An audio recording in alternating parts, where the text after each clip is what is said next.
الحمد لله رب العالمين، والصلاة والسلام على خير خلق الله محمد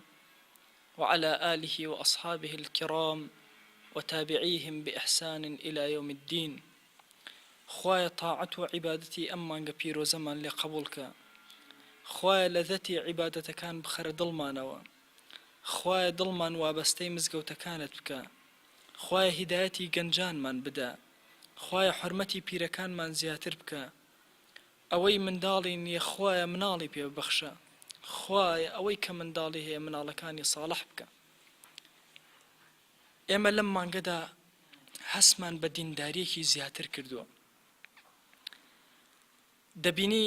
لە نوێژەکانمانە خوشوعمان زیاتر بووە، بە جەماعەت زیاترینیمان کردووە، زمانمان لە جاران زیاتر پاراستووە، تاوانەکانی زمانمان دوور خستوەتەوە لە خۆمان، غەیبەت، درۆ، جوێندان، بوهتانکردن، ئەمانەمان لە خۆمان کەمێک دوور خستوەتەوە. گوێکانمان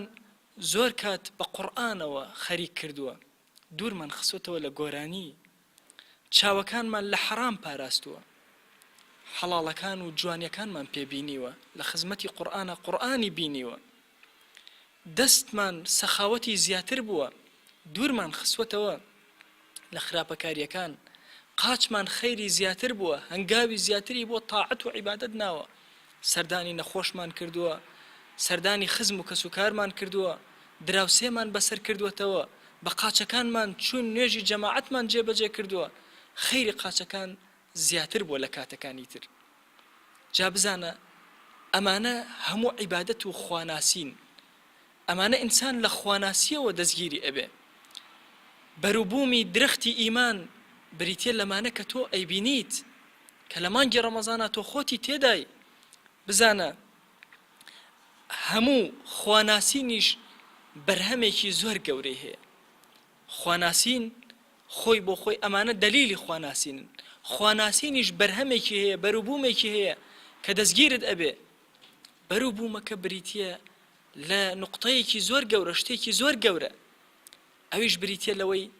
کە ئەو دارەی تۆ ناشتوتە داری ئیمان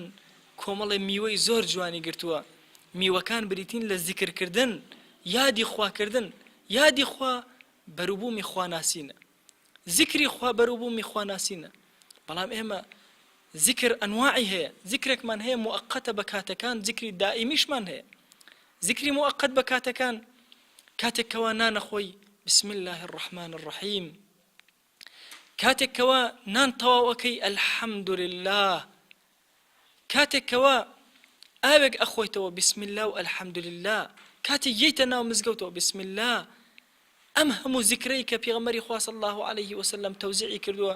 کە ماوەسا گوڵان ئەفەرمێ ئەگەر کەسێک لە بەیانیەوە هەتا ئێوارە دانیشێ زیکرەکان، زیکرە موەققەتەکان بخوێنێ، هێشتا نەگەیشتوتە نەتیجەی ئەخیر، هێشتا زیکری ڕەسوول الله صلی الله عليه وسلم لەوە زیاترە، چونکە بەرەکەتێکی زۆر گەورە لە وەختی پێغەمبەری خوا صلی الله عليه وسلم بووە. جا بزانە ئەم زیکرە زیکرێکی موەققەتە، ئێمە زیکرێکی دائیمیمان هەیە، یان با بڵێم معنایەکی ترمان هەیە، معنایەکی ترمان هەیە بۆ زیکر، کە ئەویش ئەوەیە زیکر تەنها بە زمان نەبێ، زیکر بە دڵ بێ، زیکر لە غەیری دڵ بە کردەوەکان بێ. ئەمە زیکرێکی زۆر گەورەیە، ئەمە زیکرێکە کە دەوامی هەیە لەگەڵ حیاتە. چۆن؟ بۆ ئەوەی زیاتر لەمە تێبگەین، سێری دەست دەکەین تەنها. دیقەت بدە دەست، زیکری دەست ئەوەیە کە لەو شوێنە بەکاری بێنی کە خوا ئەمرت پێ ئەکا، خوا ئەمرت پێ ئەکا ببەخشە، ئەبێ ئەم دەستە ببەخشێ. خوا ئەمرت پێ ئەکا عەزەتی موسڵمانی پێ نەدەی، نابێ عەزەتی پێ بدەی. خوا ئەمری پێ کردووی خیانەتی پێ نەکەی، نابێ خیانەتی پێ بکەی. ئەم دوو پەنجەیەت قەڵەمێک نەگرێ لەسەر موسڵمانێ بنووسێ خیانەت بەرامبەر بە موسڵمانێ بکە. ئەم دوو پەنجەیەت نەکەی فێڵی پێ بکەی لە موسڵمانێک کە فەرمانبەرێکی ناوی موسڵمانێ بکوژێنیتەوە، یان لە زەویەکە کەوا بەشدارە بێبەشی کەی، یانە لە شتێکی بێبەشە بەشداری کەی کە لە وڵاتی گەندەڵاشتی وا ڕوو ئەدا. ئاگاد لێبێ دەستت خیانەتی پێ نەکەی. ئەمە زیکری دەستە. بەم شێوازەیە زیکری چاوەکانت ئەوەیە خوا چاوی بۆچی داویتە تێ، تۆ لەوا سەرفیکەی. خوا جەل جەلالوهو چاوێکی جوانی بە تۆ عەتا کردووە، چاوێک کە ئەم هەموو ڕەنگە جوانەی پێ ئەبینی پێویستە لە خزمەت بەرنامەی خۆیان تۆ چاوەکانت سەرف بکەیت پێویستە ئەو چاوانەی کە ڕەب العالەمین بە تۆ عەتا کردووە بزانی لەکوێ خوا فەرموویەتی چاوەکانت بەغەڵەت بەکار نهێنی بەغەڵەت بەکاری نهێنی ئەمە زیکری چاوە اینجا زیکری قاچەکان بریتیە لەوەی تۆ دائما بە قاچەکانت بەرەو خەیر بڕۆی قەت بە قاچت بەرەو شەڕ نەڕۆی اینجا زیکری قاچەکانت کردووە ئەمە زیکرێکە دەوام لەگەڵ عیشی تۆیە هەیە بەروبوومی ئەو ئیمانەشەکەوە لەناو دڵ و دەرونی تۆیە هەیە جا بزانە دیقەتی ئەم حەدیثەی ڕەسوڵ الله صلی الله عليه وسلم بدە کە ئەم جۆرە زیکرە بۆ تۆ بەیانەکە کاتێک کە تۆ جلێک لەبەرەکەی زیکری دەمیت هەیە کە بیخوێنی زیکری دەمیت هەیە کە پێغەمبەری خوا صلی الله عليه وسلم پێی فەرمووی بیخوێنە ئەمە ذیکرە ئەمە بەروبوومی ئیمانە بەڵام ذیکرێکی ترت هەیە دیقەت بدە با پێکەوە بچینە خزمەت ئەم حەدیثەی ڕەسوڵ الله صلی الله عليه وسلم کە ئەفەرمێ من لبس إزاره أو قميصه وعلم أن الذي رزقه هذا الثوب إنما هو الله إلا غفر الله له أفرمي أجر كسيك جليك بوشاكي بوشي زاني أو كسيك أخبو أو كسيك رزقي داو كردي بخاوني أم بوشاكا بريتيلا الله جل جلاله أفرمي إلا خوا جل جلاله لي خوش به تو أتوي خوا جل جلاله ليت خوش به تو أتوي رب العالمين عفوت بك تو أتوي خوا جل جلاله لقناها كانت ببوري دي بزانا جلك لبري أكي أجر ذكري حقيقي جلك تكرد أجر ذكري كي عمليت كر أويك بناخي دل زانيت ك أو كسيك أمي بي عطا كردي رب العالمين أفرمي أو ذكري كردوا أو ذكري حقيقي كردوا خوا جل جلاله لي أبوري يانا بزانا أم حديثي بيغمري خوا صلى الله عليه وسلم كحديثي قدسية لزمان رب العالمين وأجرته وأفرمي وإذا ذكرني في نفسه أجر لدلي خويا لنفسي خويا ذكري كردم أفرمي ذكرته في نفسي خوا جل جلاله بعظمتي خويا أفرمي منيش للاي خوم ذكري أكم أجر أو للاي خوي ذكرم كامل للاي خوم ذكري أكم أجر وإن ذكرني في ملأ أجر لنا وخلقه وبجمع دست جمعي ذكري كردم يادي مني كرد أفرمي ذكرته في ملأ هو خير منه لنا وكومالك كلا زور لكومالك أو باشترى من جهادي أوكم أو أنا كن أو كومالك باشترى ملائكا لنا ملائكة أخوة ناوي تو أبا ناو فلاني كري فلان ناو وكد أهيني فلاني كشي فلان ناو وكد أهيني جاب زانا لدواي أمانة أفرمي وإذا أتاني مشيا أجر ببي بولاي من أتيته هرولة من بهرولة برو بيدي دقتي أما بدأ أما جورك لذكر أجر تو برو خواب شي باسي ذكر حديثك تو ببي برو خواب شو خوا بسريعي برو بيرد أما جورك لذكر كوابو ذكر تنها أوني إنسان بزمانك ذكر بكانا كاتك وبقاش كان ذكرك روي كردوة رب العالمين روي ورشر خانو لبردم قابي أو واستاوى خوا جل جلاله برو بيري ديد أما جوريكي زور قوري لذكر كإنسان حقي ويا لحياتي خويا جيبجيك بوي برهمي إيمانك ديار بي كسيك وابلي من مؤمن من مسلمان من باورم هي بخوا جل جلاله أبي باوركي وهابي أبي باوركي أوان دق وربيت باورك بيتك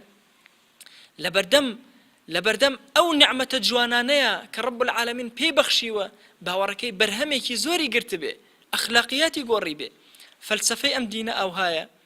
ككسيكي شوان لقل كسيكي دكتور هاوتاو يكسانك بو أو ذكرو أوراداني كدانرا وذكري عملي ذكري زماني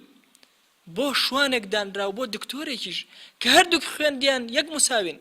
بەیەک شێواز هەردووکیان نانەخۆن بەیەک شێواز ئاوەخۆنەوە بەیەک شێواز ئەچنە مزگەوت بەیەک شێواز هێنە دەرەوە بەیەک شێواز سەرجەیی ئەکەن بەیەک شێواز سەردانی دراوسێیان ئەکەن یەک شێواز هەموویان بەیەک شێواز ئوممەتێک کە هەر هەموویان وەکو پێغەمبەر عەلەیهیمو السەڵات وەسەلام ئەبن بۆیە کاتێک کە کەسی غەریبە بچوایەتە شاری پێغەمبەری خوا صلی الله عليه وسلم لی تێکە چوایە زانی ئەمە پێغەمبەرستانە ئەمە شارێکە هەموویان پێغەمبەرن بۆ چونکە پاشا و گەدا بە یەکسانی ئەڕۆشتن یەک جۆر ئادابیان هەبوو دیقەت بدە ئەگەر کەسێک بێ تۆ کارمەندێکی کەسێک بێ بڵێ وڵات گوێم لێ بوو سەرۆکی وڵات باسی تۆی ئەکرد لە شوێنێکی زۆر گەورەیە چەندین وەزیر دانیشتە بوون تۆش بە ئشتاقیەکەوە ئەڵەی چۆن باسی منی ئەکرد باسەکەم بۆ بگێڕەوە چی وت ئەتەوێ ئەم کەلیماتانە بزانی چی وتووە زوو لەبەری ئەەکەی یەی لەناو ماڵ و مناڵتا باسی ئەەکەی کە من پاشا باسی کردوم ئەبە و شێوازەی وتووە ئاوای وتووە فلان وەزیر و فلان وەزیر لەوێ حوزوریان هەبووە دەبیر کەرەوە ئەگەر پاشای هەموو گێتی و کەون باسی تۆ بکە و ناوی تۆ بێنێ لە لای چەند وەزیرێک کە جوبرائیل و سائیری مەلائیکەی کیرامن لە لای مەجلیسێک کە مەجلیسانێکی زۆر گەورن کە قەت عیسیانی خۆیان نەکردووە لە شوێنێکی منەزەه و پاکە باسی پاکی تۆ بکرێ ذکر و یادی تۆ بکرێ چەند گەورەیە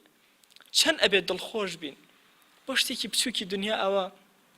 ئێمە زۆر دڵخۆشە بین ئەی بەم لیقا گەورەیە بەم حزورە گەورە ئیلاهی ئەبێت چۆن دڵخۆش بین ئەبێت چۆن خۆمان ئامادەکەین ئێمە چۆن ذیکری زیاترکەین تا خوا جەل جەلالوهو زیاتر نامان بێنێ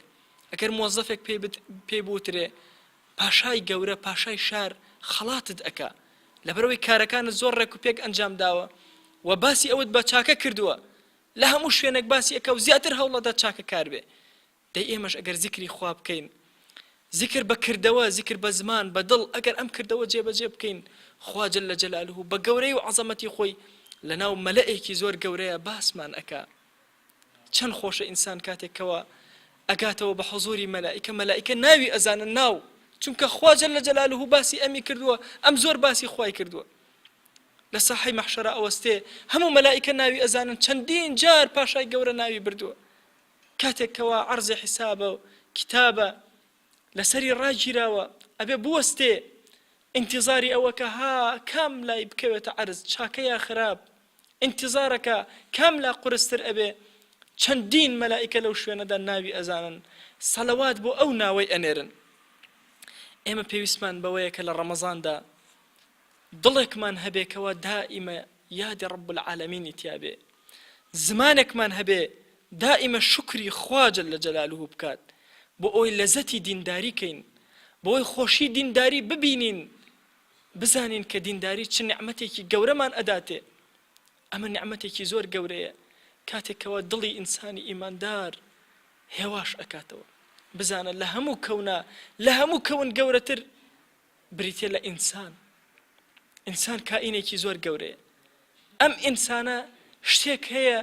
کەوا تەحەکومی بەسەرا ئەکا ئەی جوڵە نەیش بریتێ لە دڵی ئەو دڵە شتێک هەیە تەحەکومی بەسەرا ئەکا خۆشبەختی ئەکا بریتێ لە بەروبوومی ئیمان ذیکری ڕەب العالەمین دەی با ذیکری خوا جەل جەلالوهو زیاترکەین با زمانەکانمان زیاتر لە پێناو خوایە بجوڵێنین بتوانین زمانێکی تەڕ و پاراومان هەبێ بە ذیکر زمانێک بێ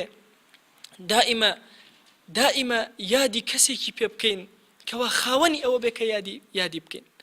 کاتێکەوە نیعمەتی ئیلاهی بەسەر دەستەوە ئەبینی ئەم جوانیانەی دەست ئەبینی هۆش ئەکەیتەوە کەسێک ئەبینی بێدەستە دە ذیکری ئەو کەسەکە یادی ئەو کەسەکە کە دەستی دا بە تۆ کەسێک ئەبینی لاڵە زمانیشی هەیە وەک تۆ ئەمما ناتوانێ قسەی پێ بکە ذیکری ئەو کەسەکە کە زمانی بە تۆ عەتا کرد و قسەی دا بە تۆ کەسێک ئەبینی کەڕە ذیکری ئەو کەسەکە کە بیستنی دا بە تۆ کەسێک ئەبینی چاوی جوان وەکو چاوی تۆ ئەمما کوێرە نابینایە دە ذیکری ئەو کەسەکە کە بینایی بە تۆ عەتا کرد تا بەرنامەیەکی تر بەخوای گەورەتان ئەسپێرم والسلام عليكم ورحمة الله وبركاته